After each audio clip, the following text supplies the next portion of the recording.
Salut à tous, alors unboxing très poussé du nouveau Rogue Aldor, donc déjà on va regarder la boîte sur les côtés.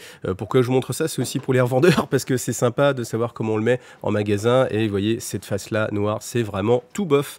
Et Games Workshop, c'est dommage, ils pensent pas assez à le revendeur quand ils les mettent dans les rayons. Alors l'outillage, la fameuse pince DSPA, la colle, c'est pareil, je vous mets un lien Amazon si vous voulez la voir, moi je vous la conseille vraiment, et puis simplement une lame de scalpel dans son petit manche. Alors le format classique maintenant c'est boîte type tiroir, donc avec une sorte de bac comme ça qui s'enlève. Alors vous me direz c'est pas très écologique, ils pourraient mettre les grappes directement dedans, mais il y a aussi le fait que sinon les grappes pourraient s'écraser. Donc je vous mets la notice en détail, alors dites-moi aussi en commentaire est-ce que ça vous intéresse ou pas. Je pense que ça peut être assez intéressant ne serait-ce que pour voir, pour essayer d'imaginer peut-être une conversion, se dire tiens est-ce que je vais pouvoir récupérer telle ou telle arme. Donc moi je pense que c'est intéressant, donc je vous la mets. S'il y a quelqu'un qui trouve ça aussi intéressant, bah dites-le moi, ça évitera que je passe du temps à vous montrer une notice si au final ça n'intéresse vraiment personne. Mais je doute quand même, parce que c'est quand même assez sympa, ne serait-ce que si vous l'avez perdu. Alors les grappes, on va les regarder en détail, c'est aussi l'intérêt de l'unboxing. Donc vous avez 3 grappes pour ce kit à 70 €. Là on verra que le prix et le nombre de grappes, c'est vraiment des choses qui ne sont pas en rapport. Donc la planche de calco, très difficile de la filmer, donc j'ai essayé voilà, de mettre le maximum de contraste pour pouvoir la voir, mais c'est assez difficile. Et puis on va regarder tout les grappes en détail.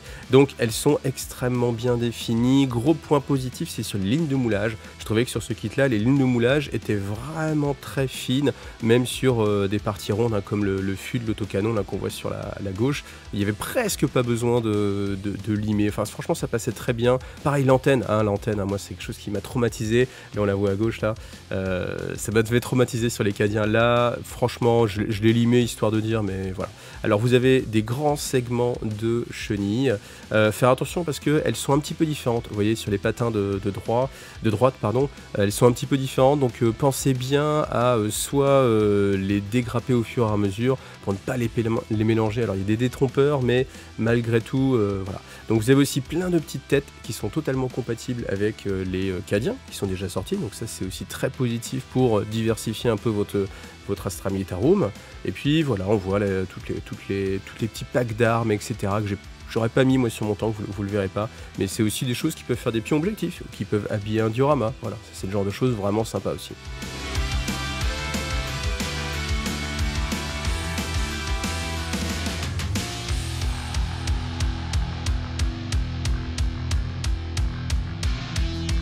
Alors maintenant que je me suis acheté ce minuteur, je l'utilise souvent pour quantifier en fait le temps que je peux passer sur les choses.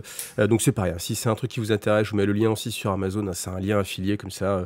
Je gagne quelques petits euros pour m'acheter d'autres outils et d'autres colles. Donc on y va, bon, les barbages, je vais quand même m'appliquer un petit peu sur les barbages, enfin ouais, même complètement en fait, je vais faire comme j'ai l'habitude. Alors encore une fois, je ne saurais que vous conseiller d'utiliser de la colle plastique en fait, parce que ça permet de coller presque instantanément, mais que ce soit repositionnable. Donc ce qui peut arriver des fois, c'est qu'on se trompe de sens pour une pièce, vous la mettez, là vous pouvez l'enlever. Ça permet aussi de faire fusion en fait sur les éléments de plastique, donc on peut essayer d'enlever comme ça des lignes de moulage. Et donc c'est parti. Ça va, ces deux grandes parties là vont se clipser un petit peu, vous avez entendu le petit clips. Malgré tout, bien sûr, faut mettre de la colle pour que ça puisse bien tenir. Alors ça c'est la plaie, les chenilles à ébarber. Moi je les ai ébarbées. Vous pouvez, si vous voulez, optimiser et réfléchir sur le côté qui sera à l'intérieur du tank, c'est-à-dire vers le dessous à l'intérieur, pour peut-être ne pas les ébarber et économiser comme ça quelques précieuses minutes. Moi j'ai été un petit peu jusqu'au bout et j'ai ébarbé vraiment l'ensemble des chenilles. Après, il n'y a pas beaucoup de façons de se tromper. La seule chose où ça peut être un petit peu gênant, c'est sur les maillons en fait, qui vont être tout seuls. Ça vraiment je vous conseille de le faire au fur et à mesure, de bien séparer les numéros, parce que vous avez des numéros, ils sont pas tous identiques, c'est bien la preuve, il faut faire attention. Sinon le reste, vous avez des encoches, donc ça se colle vraiment très bien, ça se positionne très bien, et vous pouvez même pas vous tromper de sens de maillon de chaîne, des fois ça c'était le cas, là il n'y a aucun souci. Et après ce qui est sympa, c'est que vous avez une belle petite courbure en fait au niveau de la chenille. On a l'impression que la chenille est pas vous voyez tirée au couteau ou coupée au couteau ou que sais-je, mais vous voyez, il y a une petite ondulation qui est assez agréable, qui rappelle un petit peu les tanks un peu asiatique dans les mangas, vous savez, un petit peu arrondi comme ça sur les chenilles, sur les côtés, et je trouve que ça rend vraiment super. Donc voilà, 37 minutes, c'est le temps que j'ai mis pour faire les deux segments de chaque côté. C'est quand même assez long, hein, c'est quand même assez long. Alors sur le deuxième, j'étais un peu plus rapide, mais bon, voilà.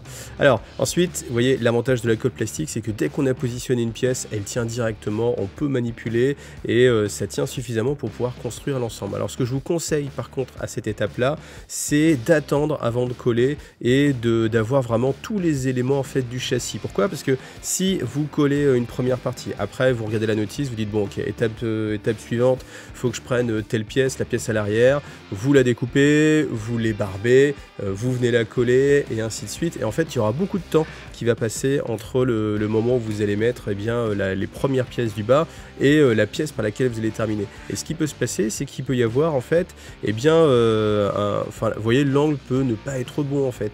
Donc ce qu'il faut, c'est vraiment essayer, encore une fois, de mettre le maximum de choses en une seule fois pour fermer en fait le volume. Comme ça, vous pouvez repositionner, encore une fois, gros avantage de la colle plastique.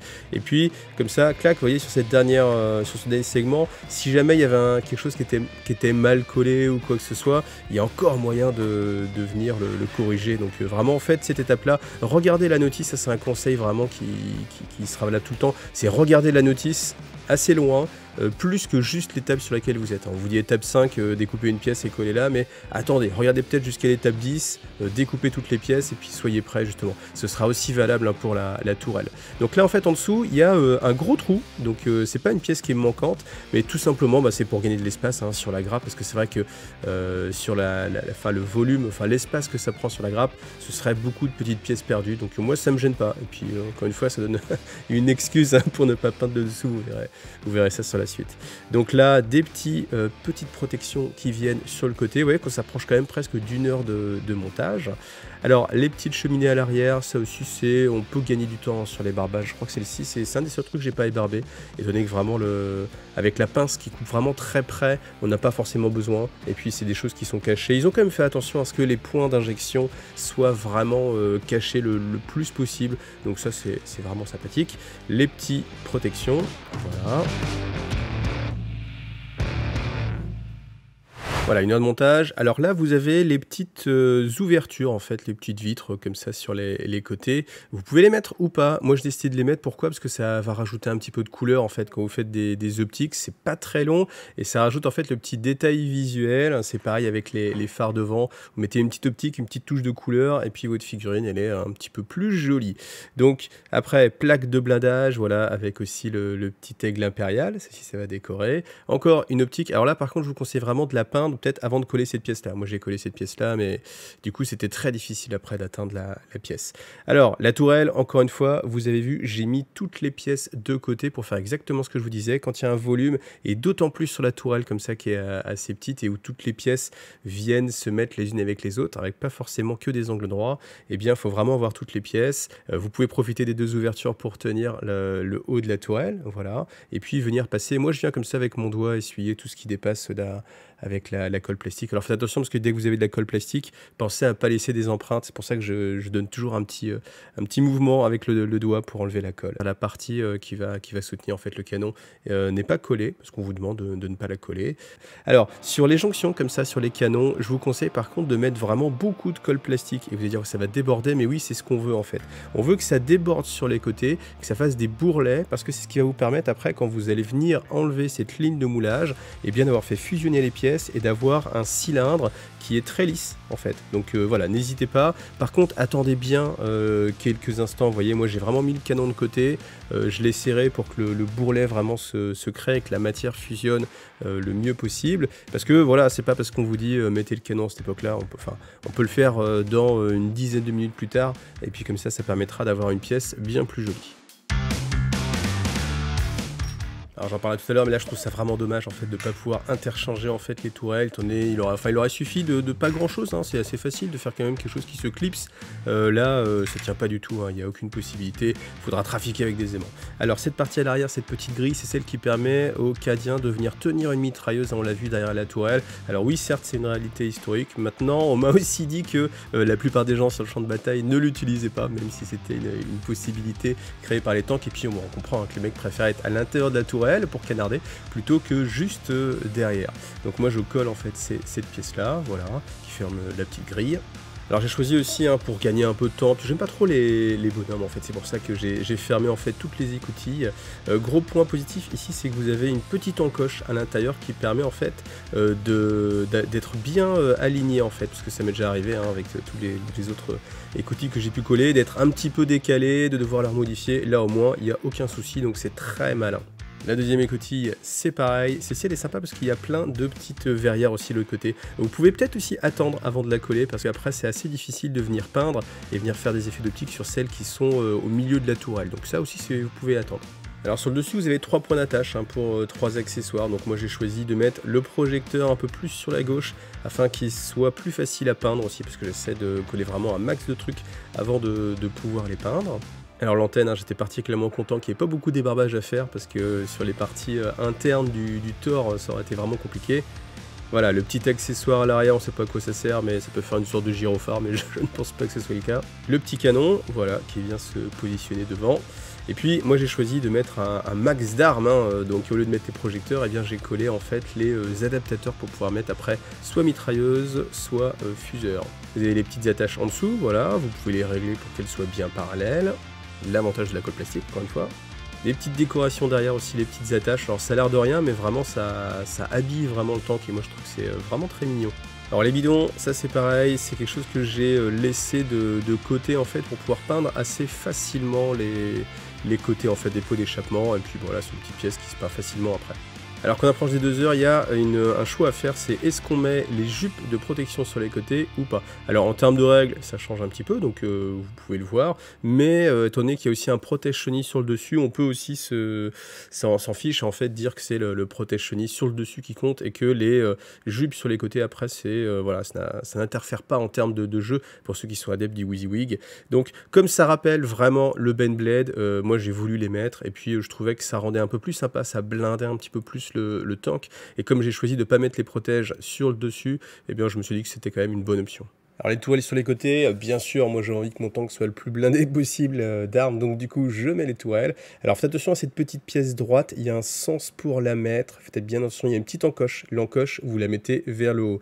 Alors la tourelle en elle-même n'est pas censée être collée, donc moi je ne l'ai pas collée, mais force est de constater qu'avec la sous-couche, la peinture, au final elle pivote pas trop, mais bon, est-ce que vraiment, allez, je me rappelle d'une époque où on orientait les armes, maintenant depuis la V8, étant donné que les armes peuvent être tirées de n'importe où, on se prend plus trop la tête pour orienter les armes.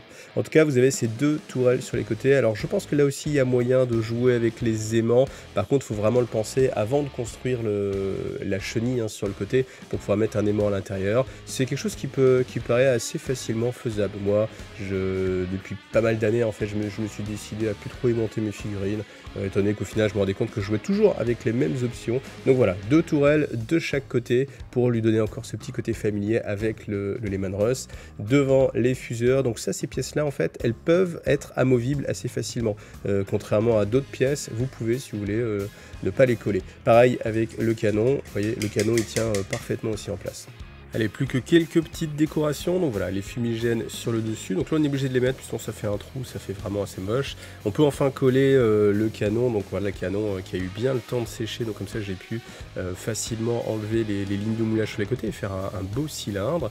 Donc on va vérifier quand même qu'on puisse pas faire tenir le canon, mais vous voyez, malgré le clips, il y a un petit clips quand même, mais oui, ça sert pas à grand chose, hormis à caler la pièce de façon centrée, parce que ça ne tient pas du tout. Donc du coup, eh bien on colle, et ça c'est quand même un petit peu dommage, des fois on a envie de changer son armement, surtout que les pièces en fait existent, c'est ça qui me gêne un peu. Donc je mets un gros plan sur la mitrailleuse que je trouve particulièrement jolie en fait, elle est bien sculptée je trouve, donc voilà, je l'avais mis un petit peu en avant. Vous pouvez simplement venir la clipser, vous voyez, sur le tank, et puis on arrive à la fin, donc la tourelle vous la clipsez par l'arrière, comme ça quand elle tourne en fait elle risque pas de se décrocher étant donné que les axes sont un petit peu changés, et voilà, 2h50 pour faire ce Rogaldorn. Et maintenant, ce que je vous propose tout simplement, c'est de passer un petit coup de peinture magique dessus et voir si ce tank est mignon. Donc voilà le Rogaldorn terminé, monté et ben, j'en suis très content et je trouve que j'ai eu raison d'avoir le coup de cœur pour ce tank parce que ça reste une très belle figurine. Au niveau esthétisme, je trouve qu'elle est vraiment très réussie. Elle a ce côté un petit peu plus rond qui est plus réaliste en fait. Hein. Je trouve que ça voilà, on n'est pas sur des pièces très anguleuses, limite collées ensemble. Là, on a vraiment ce côté un petit peu rond qui le rend un peu plus crédible en fait au niveau du tank. Donc, chose, vous le savez, je vous l'ai montré tout à l'heure, mais là, vous n'avez pas de plaque en dessous. Donc après, j'imagine que certains vont peut-être le refaire. Moi, ça me donne une excuse pour, en tout cas, pas peindre le dessous. Hein. Déjà que je peignais pas le dessous des tanks depuis un moment. Là, vous voyez, vous avez encore plus l'excuse parce que de toute façon, la maquette elle-même n'est pas terminée. Alors, ça peut avoir juste peut-être un inconvénient, c'est qu'en fait, vous voyez, à travers les grilles, vous voyez là, hop, quand je mets ma main, on voit ici, là, c'est ça qu'il faut regarder. Vous voyez, on voit à travers.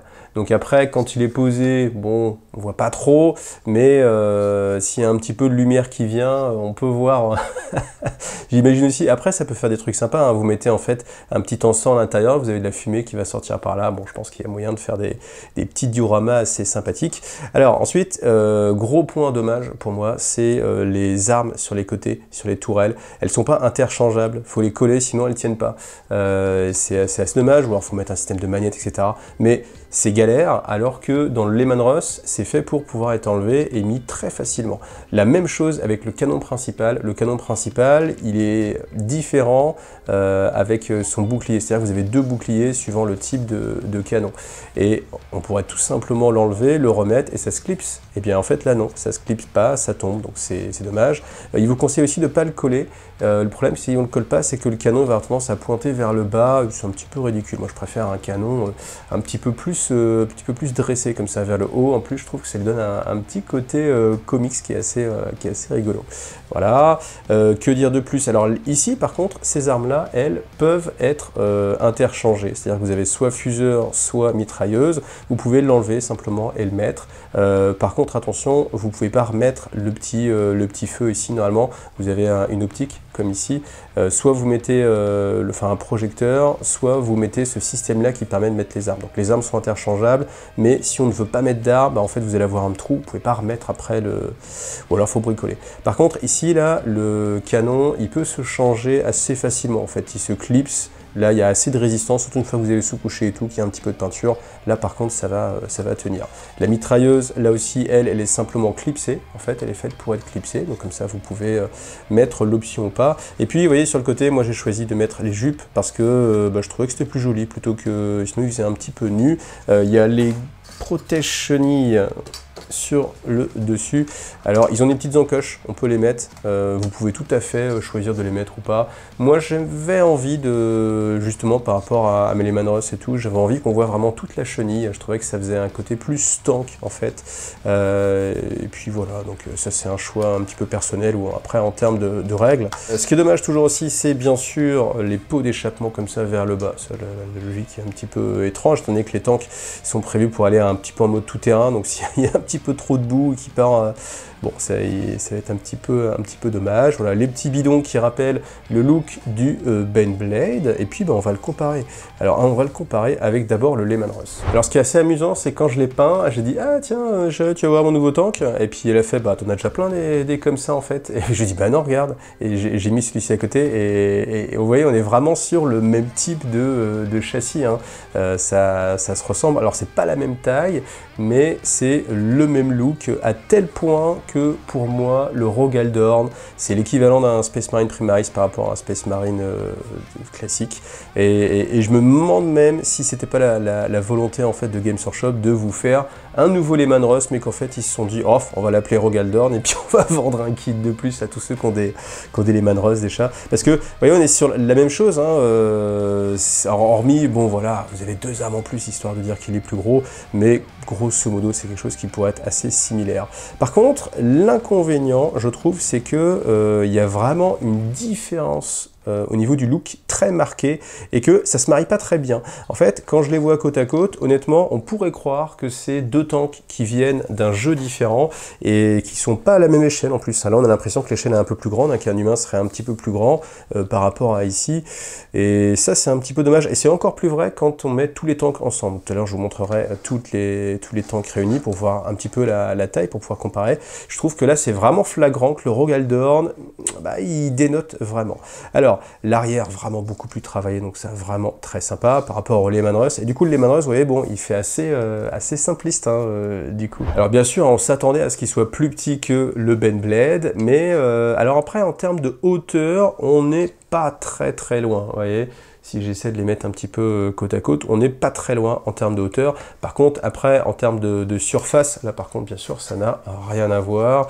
Donc j'essaie de vous les mettre un petit peu pour que vous puissiez voir. Vous voyez, on est sur quelque chose d'assez éloigné. Je pensais qu'en fait, le Rogaldorn se rapprocherait du Macarius. C'est vrai qu'au début, il y avait beaucoup d'estimations de taille qui étaient faites en fonction de la taille des écoutilles, de la taille des bolters, etc.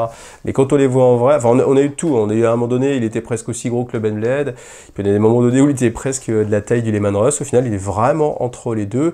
Et c'est là où on voit qu'il y a quand même beaucoup d'échelles différentes, parce que entre les deux, il y a quand même pas mal de tanks. Donc là, j'ai aussi un Malcador, un Macarius. Je vais vous les montrer.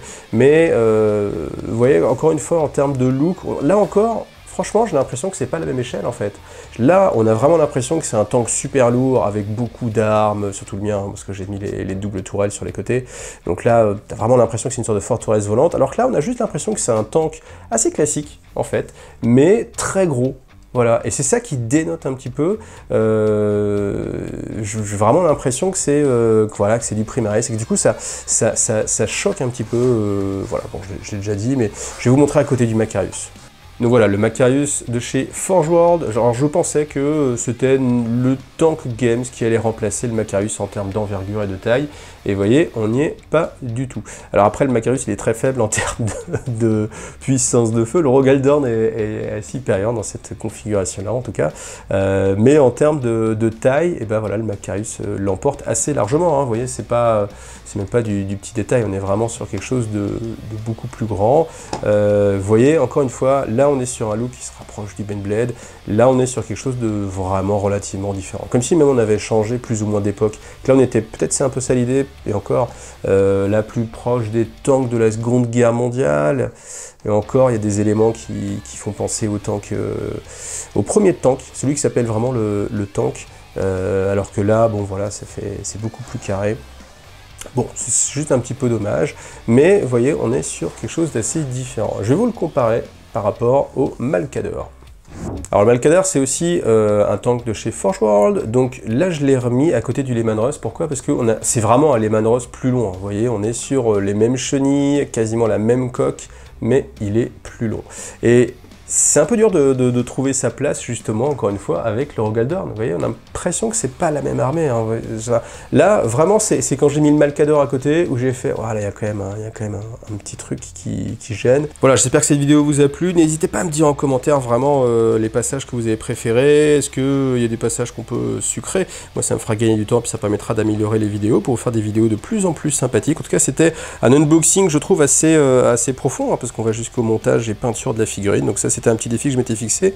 J'en suis assez content. Voilà, je vous rappelle que la figurine, vous pouvez la précommander à partir d'aujourd'hui. Si vous regardez sa vidéo le samedi, elle est chez MyHobbyPlace, vous payez moins 20% dessus. Donc ça, c'est plutôt sympa. Si vous passez par mon lien, moi, je touche aussi une petite partie. Donc ça, c'est aussi très sympa. Ça permet de financer la chaîne, bien évidemment, pour continuer les vidéos. Et puis, pensez à liker, pensez à vous abonner. Et puis, bah voilà, mettez un petit commentaire, ça fait toujours plaisir. Des bisous. Kadia, tiens.